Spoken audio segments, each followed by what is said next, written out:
দলবল নিয়ে যাচ্ছি আমরা, আমাদের এই হোদল যাচ্ছে। সবাই মিলে চলে যাচ্ছি ভোগ খেতে। আমি আমার মাকে মারছি বলে ও আমাকে মারছে, দেখো দেখিয়ে দিয়েছি।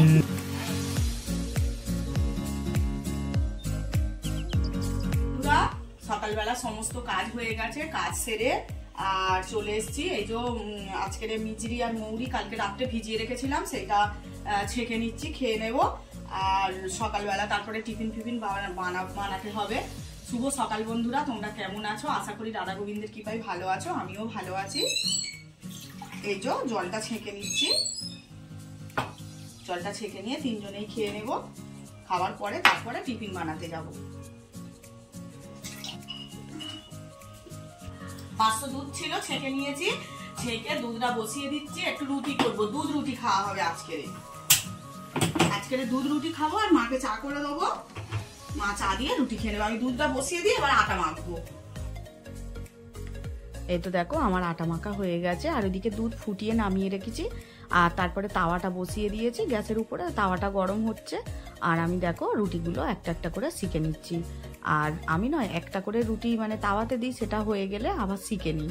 ওই জন্য না আমার প্রত্যেকটা রুটিই কিন্তু খুব সুন্দর ফোলে, জানো তো বন্ধুরা। দেখো সব কটা রুটি একদম ফুলকো ফুলকো হয়ে ফুলে ওঠে। তারপরে দেখো আমি মায়ের জন্য চাও বসিয়ে দিলাম। রুটিটা হয়ে গেছে, রুটি হয়ে যেতে আমি সব ঝেড়ে ঝেড়ে সবাই যে যার প্লেটে করে নিয়ে নিচ্ছি। মায়ের প্লেট, আমার প্লেট আর বাবুর প্লেটে। বাবু দুধ আর আমি দুধ দিয়ে খাবো, আর মা তো চা খাবে। তা দেখো সব করে নিলাম, তিনজনের প্লেট সাজিয়ে নিলাম। আর চিনি তো যেহেতু কম খাওয়া হয়, তা গুড় দিয়ে দিলাম। গুড় দিয়ে দুধের মধ্যে গুড় দিয়ে রুটি দিয়ে খাওয়া হচ্ছে। কারণ শুধু দুধ মানে খেতে ভালো লাগে না, জানো তো। একটু মিষ্টি মিষ্টি না হলে আবার রুটি দিয়ে ভালো লাগে না। তা চলো রুটি দুধ খেয়ে নিয়ে আবার সকালের ব্রেকফাস্টটা হয়ে গেলে আবার ফিরে রান্নার ব্যবস্থা করতে হবে। দেখি কি রান্না বান্না করা যায়, একটু ভাবনা চিন্তা করতে হবে। তা ভাবনা চিন্তা করতে করতে দেখলাম ফ্রিজে আধখানা পেঁপে ছিল। সেই পেঁপেটা আমি বের করে নিলাম, দেখলাম একটু সাইড দিয়ে না পচে পচে যাচ্ছে। কেটে বাদ দিয়ে তারপরে ডাল ভিজিয়ে রেখেছিলাম, ডালের বড়া করে পেঁপে আলু দিয়ে একটা ভালো করে সবজি করব। আর দেখো গাছের ওলকপি, একদম বাজারে যেতে হবে না, কোথাও নয়, একদম ছিঁড়ে নাও আর রান্না করতে বসিয়ে দাও। এই হচ্ছে আমার কাজ। দুটোই ওলকপি ছিঁড়ে নিলাম, নিয়ে তুলে ভালো করে পরিষ্কার করে নিয়ে আর কুচি কুচি করে কেটে পোস্ত ছড়িয়ে ভাজবো। জানো তো বন্ধুরা, ওলকপি ভাজা না খুব ভালো লাগে গো, আলু ভাজার থেকেও সুন্দর লাগে ওলকপি ভাজা। একটু মিষ্টি দিয়ে দেবে, মিষ্টি ফেলে দিলে দারুণ লাগে। তা দেখো আমি ওলকপিটা ভালো করে একদম ঝিরিঝিরি করে কেটে নিচ্ছি। আর আগেই তো আমি পেঁপে আলুটা কেটে রেখেছি। আর ডালও বললাম রাত্রে ভিজিয়ে রেখেছিলাম, রাত্রে ডালটা ভিজিয়ে রেখে আর সারা রাত একদম সুন্দর হয়ে ভিজে গেছে। ডালটাও ভালো করে ধুয়ে নিলাম, নাহলে জানোই তো কেমন একটা গন্ধ লাগে। আর তোমরা ভাববে যে নাইটিগুলো কেন এত ছোট পড়ে দিদি ভাই। আরে আমি একজনের কাছে সেলাই করতে দিয়েছিলাম, জানো তো। আমি মানে অনেকটা বড় তো, কাজ করতে অসুবিধা হয়। তা সে কি করেছে, কেটে এতটাই বাদ দিয়ে ফেলেছে, আমি আর কিছু বলিনি, জানো তো। বোন হয় তো, আমার মেয়ে হয়, আমি ওই ছোটো নাইটিই পরে নিচ্ছি, বাড়িতেই তো পরবো। তারপরে দেখলেই তো মা আমাকে ভালো করে একদম ডালটা পেস্ট করে দিল। আর উনুনটা আজকের আমিই কিন্তু ধরিয়েছি, মাকে বলেছি যে মা আমি উনুনটা আজকে ধরাই, তুমি বাটনাটা করে দাও, মশলাটা করে দাও। তা দেখো মা তারপরে আমাকে আমি সব মশলা দিয়ে দিলাম, হিং, কালো জিরে, একটু হলুদ গুঁড়ো, একটু লবণ, চিনি দিয়ে ভালো করে মা ফাটিয়ে দিল ডালটা। আর আমি এইদিকে ওলকপি ভাজাটা আমার হয়ে গেল। ওলকপি ভাজাটা আজকের একটু লাল লাল করেই করেছি, খুব সুন্দর লেগেছে, জানো তো বন্ধুরা। তা ওলকপি ভাজাটা করে রেখে দিয়ে তারপরে আমি দেখো ডালের বড়াগুলো ভালো করে ভেজে নিচ্ছি। ডালের বড়াগুলো ভাজতে ভাজতে এইদিকে বাপের বাড়ি থেকে ফোন এসছে। আমার ভাই যে ক্লাবে থাকে ওই ক্লাবে আজকে মায়ের ভোগ খাওয়াবে। ভাই বলল যে দিদি তুই ভাগনাকে নিয়ে চলে আয়। তা কি করব বলো, মাও বলল যে যা চলে যা, রান্না করেছি, তা কি হয়েছে, ও রান্না খাওয়া হয়ে যাবে, ফ্রিজে রেখে দিলে কালকেরেও খাওয়া হয়ে যাবে, না হলে রাত্রিরে খাওয়া হয়ে যাবে। তা দেখো আমি তারপরে আলু, পেঁপে আর একটা আধখানা ক্যাপসিকাম ছিল, সেটাও আমি ওই তরকারির মধ্যে দিয়ে দিয়েছি যে ভালো সেন্ট হবে। এরপরে দেখো আমি মশলা জিরে, ধনে, আদা আর শুকনো লঙ্কা 2 কি 3টে হবে এরকম বেটে দিয়েছি। দেওয়ার পরে দেখো আমি ভালো করে মশলাটা কষিয়ে, যেহেতু বাপের বাড়ি যাবো একটু তাড়াহুড়ো ছিল, তাই আমি কি করেছি মানে উনুনে কষিয়ে প্রেসার কুকারে দিয়ে আর গ্যাসের মধ্যে বসিয়ে দিয়েছি, কারণ এদিকেও তাড়াতাড়ি হয়ে যাবে আর ওইদিকে মা ভাতটাও বসিয়ে দেবে। আবার যাবো, আবার দুপুরবেলা যেতে হবে তাড়াতাড়ি করে, আবার বৃহস্পতিবারের পুজো আছে। তা পুজোটা আজকের আর সেরকম করে করা হয়নি, কারণ ছেলে কালকেরে আমাকে আমসর বেল পাতা। বন্ধুরা চান হয়ে গেছে, এবার ফুলগুলো তুলে নিয়ে দেখো কত ফুল ফুটেছে। দেখো একটা গাছে 4টে ফুল ফুটেছে দেখো, আর ফুলের সাইজ দেখো পুরো থালা।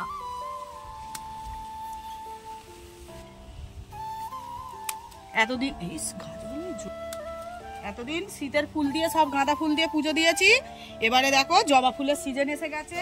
আর এই যে দেখো আমার এই দেখো বন্ধুরা কুন্ডজুঁই ফুলও ফুটছে খুব সুন্দর, কিন্তু এত পোকা হয়েছে বাবু, একটু ঠিক করিস না রে। না, গাছটা কাটিং করে বীজ ফিজ দিয়ে দিতে হবে। এই যে দেখো আমি স্নান টান করে এসে গাছের ফুলগুলো সব তুলে নিচ্ছি, কারণ কালকেরে বললাম না বাবু ফুল এনে দেয়নি, মানে বাজারে যায়নি, ওই জন্য। তা ঘরেও অনেক ফুল আছে, সেই ফুল দিয়েই আমি মানে তুলে পুজো করব, কারণ এই ফুলই তো কিনতে হবে তাই না বলো, গাঁদা ফুলই তো কিনে আনবো। তা দেখো কটা পিটুনিয়া তুলে নিচ্ছি, একটু ঠাকুরকে সাজাবো, আমার গোবিন্দ রাধা গোবিন্দকে সুন্দর করে সাজাবো। আর দেখলেই তো গরম পড়েছে, মানে জবা গাছে ফুল একদম ভর্তি হয়ে গেছে।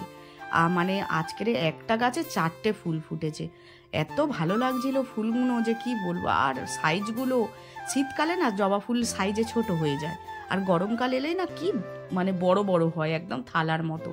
তা দেখো আমি বৃহস্পতিবারের পুজোটা এমনি নর্মাল ভাবেই সেরে ফেললাম। বেরিয়ে পড়েছি, সেজে গুজে চলে যাচ্ছি। আজকের ভাই ফোন করলো সকালবেলা যে দিদি এখানে আমাদের ক্লাবে খাওয়া দাওয়া আছে সরস্বতী পুজো উপলক্ষে, ভোগ প্রসাদ, তুই চলে আয় ভাগনাকে নিয়ে। সেই জন্য আমি বাবুকে নিয়ে চলে যাচ্ছি। আর আমি তো সকালবেলা তো ফোন করেনি, আমি তো রান্না বান্না দিব্যি করেছি।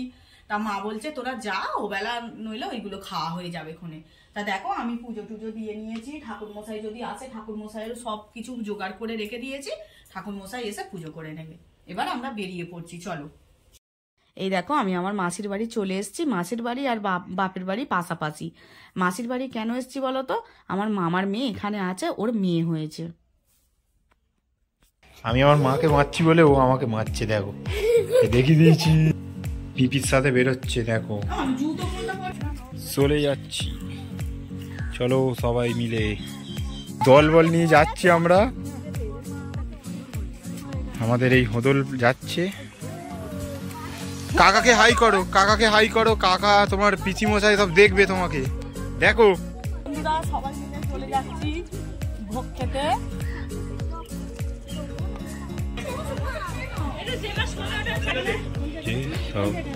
ভিডিও করি। দেখো বাপের বাড়ি থেকে খাওয়া দাওয়া করে চলে এসে সন্ধ্যাবেলা আবার গেছি মামার বাড়ি। মামা ফোন করেছে মামাদের ওখানে ভোগ খাওয়াবে। আজকের আমার দিনটা কিন্তু খুব ভালো জানো তো বন্ধুরা, খালি আমি সারাদিন শুধু ভোগ খেয়েই কাটালাম। দেখো মামার বাড়ির ভোগে হয়েছিল খিচুড়ি আর বোঁদে গরম গরম। তা ওখানে কিন্তু বসিয়ে খাওয়াইনি, মা বাপের বাড়ি যেরকম বসিয়ে খাইয়েছে, এখানে হচ্ছে কি থালাই করে প্লেটে করে মানে দিয়ে দিচ্ছে, তুমি যতবার ইচ্ছা খেতে পারো পেট ভরে। বাড়িতে চলে এলাম, আর তোমাদের কাছে বলতেও আমার হাসি লাগছে, লজ্জাও লাগছে। আজকে সারাটা দিনই বাইরে বাইরে খেয়ে কাটিয়ে দিলাম। প্রথমে তো মায়ের কাছে গেলাম, মায়ের বাপের বাড়ির ওখানে ভোগ খেয়ে এসেছি, খেয়ে এসে তারপরে বসেছি। আবার মামা ফোন করেছে, মামার ওখানে খিচুড়ি হচ্ছে, মামা বললো চলে আয় এখানে খিচুড়ি ভোগ হচ্ছে, খেয়ে যাবে। আবার মামার বাড়ি চলে গেলাম, গিয়ে খিচুড়ি ভোগ খেয়ে রাত্রে বাড়ি ফিরলাম, ফিরে মুখ হাত পা ধুয়ে, কারণ সারাদিন বাইরে বাইরে ছিলাম, আর মুখ হাত পা ধুয়ে এবারে শুতে চলে যাচ্ছি, কারণ পেট একদম ভর্তি। দুপুরবেলাও অন্য জায়গায়, রাত্রেও অন্য জায়গায়, যা রান্না করলাম যেরকম গামলা শুদ্ধ সব বসানো আছে, মা একা খেয়েছে। তা কি করবো, কালকেরে ওই বাসি তরকারিগুলো খেতে হবে, দুপুরে রান্না করবো, বাসি তরকারি খেয়ে নেবো। আর চলো আজকের ভিডিওটা এখানেই শেষ করছি। তোমাদের কেমন লাগছে বন্ধুরা তোমরা কিন্তু অবশ্যই আমাকে কমেন্ট করে জানাবে। তোমাদের কমেন্ট পেলে আমার আরো ভিডিও করতে উৎসাহ পাবো। আমি তো নতুন, তোমরা তো জানোই। বলো, একটু ভুল ত্রুটি হলে তোমরা একটু আমাকে ক্ষমা করে দিও। যেটা ভুল হবে তোমরা আমাকে তুলে ধরবে, আমিও সেটাকে শুধরে নেওয়ার চেষ্টা করব। আজকের ভিডিওটা কেমন লাগছে তোমরা কিন্তু অবশ্যই তাহলে কমেন্ট করে জানাবে। শুভরাত্রি বন্ধুরা, রাধে রাধে।